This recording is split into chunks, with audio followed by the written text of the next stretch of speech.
सलमान खान पुन्हा एकदा वादात अडकलेला आहे। कोटा न्यायालयानं एक नोटीस जारी केली आहे। 27 नोव्हेंबरपर्यंत उत्तर देण्याचे आदेश आहेत। पान मसाला जाहिरातीशी संदर्भात ही नोटीस आहे अशी देखील माहिती समोर येते। त्यामुळे सलमान खान पुन्हा एकदा वादामध्ये अडकण्याची चिन्ह आहेत। 27 नोव्हेंबरपर्यंत उत्तर देण्याचे आदेश देखील या नोटीसच्या माध्यमातून देण्यात आलेले आहेत।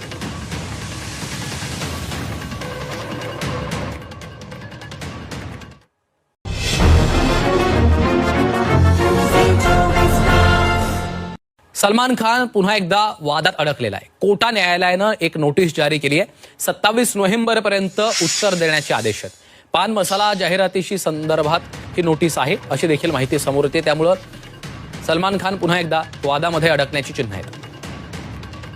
27 नोव्हेंबरपर्यंत उत्तर देण्याचे आदेश देखील या नोटीसच्या माध्यमातून देण्यात आलेले आहेत।